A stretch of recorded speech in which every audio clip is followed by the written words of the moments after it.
Hi hello ನಮಸ್ತೆ. ನಾನು ನಿಮ್ಮ ಕಲಾನಿಲಯದ ತುಂಬು ಮನೆ ಸೊಸೆ ವಸಂತನ. ಇದು ಗುರುವಾರದ ಮಿನಿ ಓಲ್ಗಾಗಿದೆ. ಇವತ್ತಿನ ದಿವಸ ತುಂಬಾ ಚೆನ್ನಾಗಾಯಿತು ಅಂತ ಹೇಳ್ಬೋದು. ಏನಕ್ಕಂದರೆ ಇವತ್ತು ಬೆಳಗ್ಗೆನೇ ಎದ್ದಿದ ತಕ್ಷಣ ತುಂಬ ಲಾಂಗ್ ಬ್ಯಾಕ್ ಅಂತಲೇ ಹೇಳ್ಬೋದು. ತುಂಬ ದಿವಸನೇ ಆಗಿತ್ತು.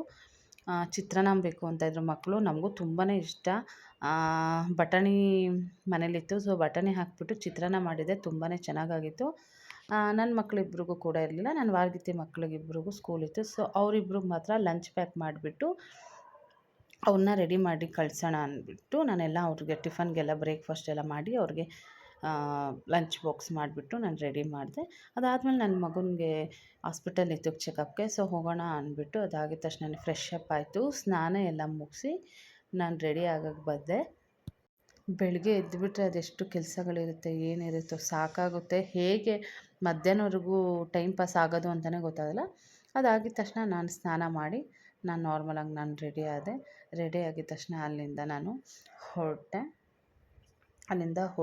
ನಾನು ರೂಮಿಂದ ರೆಡಿಯಾಗಿ ಹೊರಟ ಮೇಲೆ ನನ್ನ ಮಗನೂ ಕರ್ಕೊಂಡು ಮನೆಯದು ಕಂಪ್ಲೀಟಾಗಿ ಎಲ್ಲ ಕೆಲಸ ಮುಗಿಸ್ಬಿಟ್ಟೆ. ನಾನು ಬ್ರೇಕ್ಫಾಸ್ಟ್ ಮಾಡೋಣ ಅಂದ್ಬಿಟ್ಟು ನಾನು ನನ್ನ ಮಗನ ಕರ್ಕೊಂಡು ನಮ್ಮ ಹಸ್ಬೆಂಡ್ ಜೊತೆ ಹೋಗೋಣ ಅಂದ್ಬಿಟ್ಟೆ ಹೊರಡ್ತಾ. ಅವ್ರು ಟೂ ವೀಲರಲ್ಲೇ ಸ್ಟಾರ್ಟ್ ಮಾಡಿ ರೆಡಿ ಮಾಡಿದರು. ಸೊ ಆಯಿತು ಅಂದ್ಬಿಟ್ಟು ಹೊರಟ್ವಿ. ನಿಜವಾಗ್ಲೂ ಕಣ್ಣು ಬಿಡೋಕ್ಕೂ ಆಗ್ತಾ ಇರಲಿಲ್ಲ, ಅಷ್ಟು ಹೊರಗಡೆ ತುಂಬಾ ಬಿಸಿಲಿತ್ತು. ಆಯಿತು ಅಂದ್ಬಿಟ್ಟು ಟೂ ವೀಲರ್ ಹೊರಟ್ವಿ ನಾವು. ಏನು ಕಣ್ಣು ಎಷ್ಟು ಬಿಸಿಲಿತ್ತು ಅಂದರೆ ನಮಗೆ ನೋಡ್ತಾ ಇದ್ರೇ ತುಂಬ ಟಯರ್ಡ್ ಅನಿಸ್ತಾಯಿತ್ತು. ಆಯಿತು ಅಂದ್ಬಿಟ್ಟು ಅವರು ಏನೋ ಕೆಲಸ ಇತ್ತು, ನಾನು ಬಿಟ್ಬಿಡ್ತೀನಿ ನಿಮ್ಮನ್ನ, ನೀವು ಬರ್ಬೇಕಾದ್ರೆ ಬಸ್ಸಲ್ಲಿ ಬನ್ನಿ ಅಂತ ಹೇಳಿದ್ರು. ಸೊ ಹೊರಟ್ವಿ. ನೋಡ್ತಾ ಇದ್ದೀರಲ್ಲ ಎಷ್ಟು ಬಿಸಿಲಿತ್ತಂದರೆ ಸಿಕ್ಕಾಪಟ್ಟೆ ಬಿಸಿಲಿತ್ತು. ನಾನು ಬೇರೆ ಹೆಲ್ಮೆಟ್ ಬೇರೆ ತೊಗೊಂಡು ಹೋಗಿರಲಿಲ್ಲ. ಅದಕ್ಕೊಂಚೂರು ಬೈಸ್ಕೊಂಡೆ ಹೆಲ್ಮೆಟ್ ತೊಗೊಂಬಂದಿಲ್ಲ ಅಂತ. ಆಮೇಲೆ ನಾನು ರಿಟರ್ನ್ ಹೇಳಿದೆ, ನನಗೆ ಹೇಳ್ತಾ ಇಲ್ಲ ನೀವು ಹೆಲ್ಮೆಟ್ ಇದ್ದರೂ ಹಾಕ್ಕೊಂಡಿಲ್ವಲ್ಲ ರೀ ಅಂದ್ಬಿಟ್ಟು ನಾನು ಅವ್ರಿಗೆ ಹೇಳಿದೆ.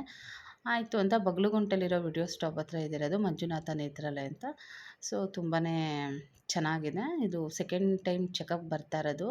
ನೋಡಿ, ಮಕ್ಕಳಿಗೆ ನಾವು ಟಿ ವಿ ಫೋನು ಅಂತ ಕೊಟ್ಬಿಡ್ತೀವಿ. ಆದರೆ ಪಾಪ ಫ್ಯೂಚರಲ್ಲಿ ಸಫರ್ ಪಡೋದು ಅವರೇ. ನಾವು ಒಂದು ಸಲ ಸ್ಟ್ರಿಕ್ಟ್ ಮಾಡಿ ಇದು ಮಾಡಿದ್ರೆ ಅವ್ರಿಗೆ ಈ ಥರ ಪ್ರಾಬ್ಲಮ್ ಆಗೋಲ್ಲ. ನನ್ನ ಮಕ್ಳದ್ದು ಸೇಮೇ. ಸ್ವಲ್ಪ ಟಿ ವಿ ಫೋನಿಂದನೇ ಈ ಥರ ಕಣ್ಣು ಸ್ವಲ್ಪ ಪ್ರಾಬ್ಲಮ್ ಆಗಿದೆ. ಇವಾಗಿಂದಲೇ ಸ್ಪೆಕ್ಸ್ ಹಾಕಿದ್ರೆ ಫ್ಯೂಚರಲ್ಲಿ ಸ್ಟಾಪ್ ಮಾಡೋದಿತ್ತು. ಆಯಿತು ಅಂತ ಬಂದ್ವಿ. ಡೇ ಟೈಮ್ ಆಗಿರೋದ್ರಿಂದ ಸೊ ಯಾವುದೇ ಥರ ರಶ್ ಇರಲಿಲ್ಲ.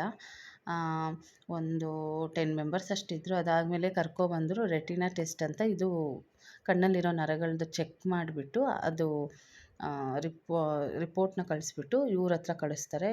ಈ ಮೇಡಮ್ ಅವ್ರು ಏನು ಮಾಡ್ತಾರೆ, ಆ ಕಣ್ಣು ಚೆಕಪ್ದು ಸ್ಪೆಕ್ಸು ಎಲ್ಲ ನೋಡಿಬಿಟ್ಟು ಒಂದೊಂದೇ ಲೆನ್ಸ್ ಎಲ್ಲ ಹಾಕಿಬಿಟ್ಟು ಮಗುಗೆ ತಿರ್ಗಾ ಚೆಕ್ ಮಾಡಿಸಿದ್ರು.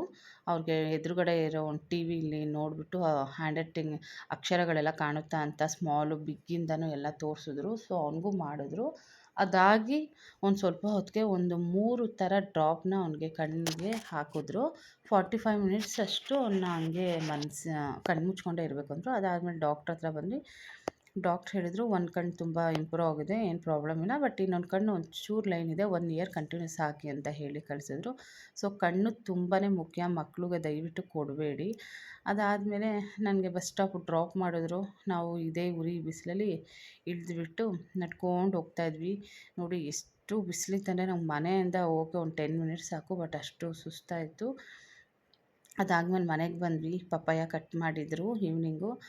ಕಟ್ ಮಾಡಿ ಅದನ್ನು ಹಂಗೆ ರೂಮಿಗೆ ತಗೊಂಡು ಹೋಗಿದ್ವಿ. ಅದನ್ನೇ ತಿಂದುಬಿಟ್ಟು ಮಕ್ಳಿಗೆ ಓದಿಸ್ಕೊಂಡು ಹಂಗೆ ತಿಂದುಬಿಟ್ಟು ಆ ದಿವಸ ಆಯಿತು. ಸೊ ನಿಮಗೂ ಈ ವಿಡಿಯೋ ಇಷ್ಟ ಆಗಿದ್ದರೆ ಲೈಕ್ ಮಾಡಿ, ಶೇರ್ ಮಾಡಿ, ಸಬ್ಸ್ಕ್ರೈಬ್ ಮಾಡಿ. Thank you for watching my channel. Bye bye.